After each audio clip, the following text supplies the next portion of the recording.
The bigger problem with Darth Vader is basically getting him to admit that he misses the old days, that if the opportunity presented itself, he would make a do-over, go back and never join Sidious. He basically was double-crossed, hoodwinked, whatever you want to call it. He was fooled by Darth Sidious into joining the Sith.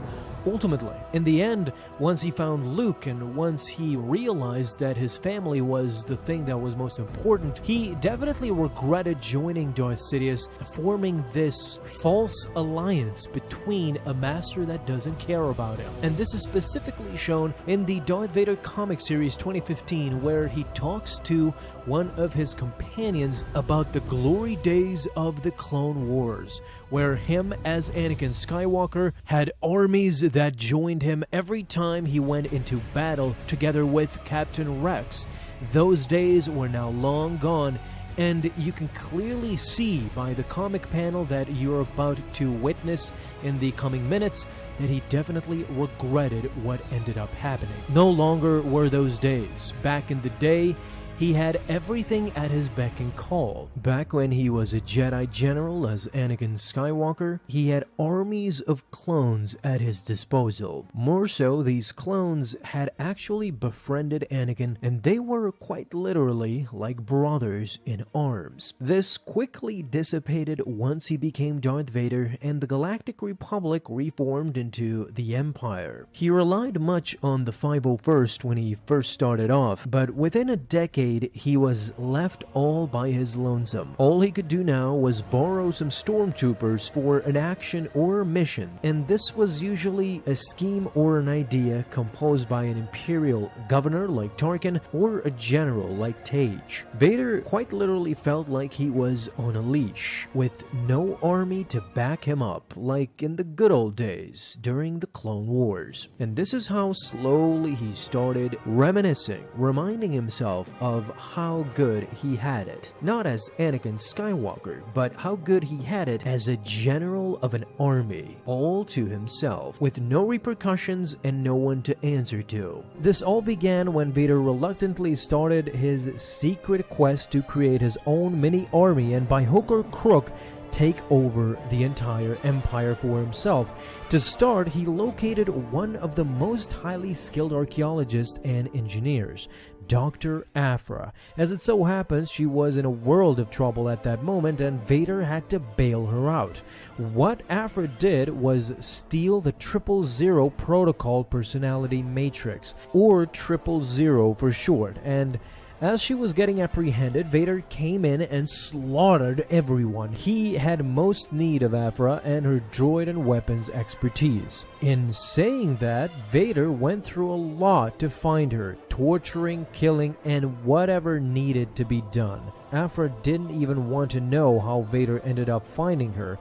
Inside her ship, the Archangel Aphra was now talking insensively, and we all know Vader hates people who talk too much. In fact, he even told Aphra exactly that she is too fond of talking. But you have to understand that she was nervous, really nervous. I mean, imagine yourself, if you were in the same room as the Mr. Sith legend himself, Darth Vader, I'm guessing we would blabber a little bit too. But Aphra gathered herself in the end and the courage to ask what did Vader really want with her. In this brief moment, Vader was forced to talk about the past, a time when he was a Jedi General, a time when an entire clone army was fighting beside him and he was basically the biggest hero the galaxy had ever seen.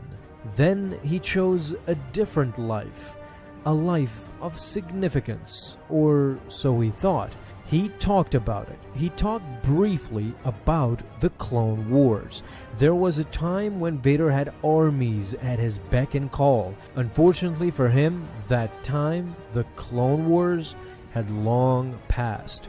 Now he needed a new army, a better one, an army that would be obedient at all times with unflinching loyalty. Aphra definitely did help him with that, and what Vader did with that army is a story for another day, but it was heartfelt to see Vader talk about the Clone Wars, even if it was cold and short. He still remembers those glorious times. I think we can quite safely assume that by this time Vader had somewhat regretted his actions back in Revenge of the Sith. He literally spouted the words, "What have I done?" after he sliced Windu's arm. It was that feeling all over again. Sidious had all but turned his back on Darth Vader, especially afterwards when Sidious learned that there was another Skywalker, a younger and possibly more powerful Skywalker in Luke, and Vader could be subsequently replaced, an older half-machine, half-man that no longer could serve his purpose in the mind of Palpatine. It was a sad reality that Darth Vader had to come to grips with. He was no longer the prime apprentice that Sidious coveted, and this is what led him to ultimately seek out his own army, in the end wishing to wipe out Sidious and replace him as the Emperor himself. What Aphra was not aware of, however, was that not only did Vader reminisce about the Clone Wars, but he probably missed his obedient and loyal friend Captain Rex, together with the rest of the squad. The teamwork was unprecedented, and deep inside Darth Vader knew that he would never have that again. Even if he discovers and constructs the best droid army he could get his hands on, nothing could replace the bond that he shared with those clones. And I'm sure Vader wasn't thrilled at all to be talking about Anakin Skywalker in particular, and especially that era that he wanted to forget so much, as the Clone Wars in his mind represented a moment in time where it was his peak. As he said, there was an army at his beck and call, he had a wife waiting for him home, and by the end she was pregnant. Everything was going so magnificently if it was not for the secret marriage that he had with Padme, but the Clone Wars for him was the peak of his life because he had all the power he desired. He felt enough power that quenched his thirst. This is why he remembers that era so fondly. Not only did he have an army, but the head of that army, Captain Rex, was his close and personal friend. Next, he had Ahsoka by his side, his apprentice, and his best friend, his brother Obi-Wan, was together with him till the end.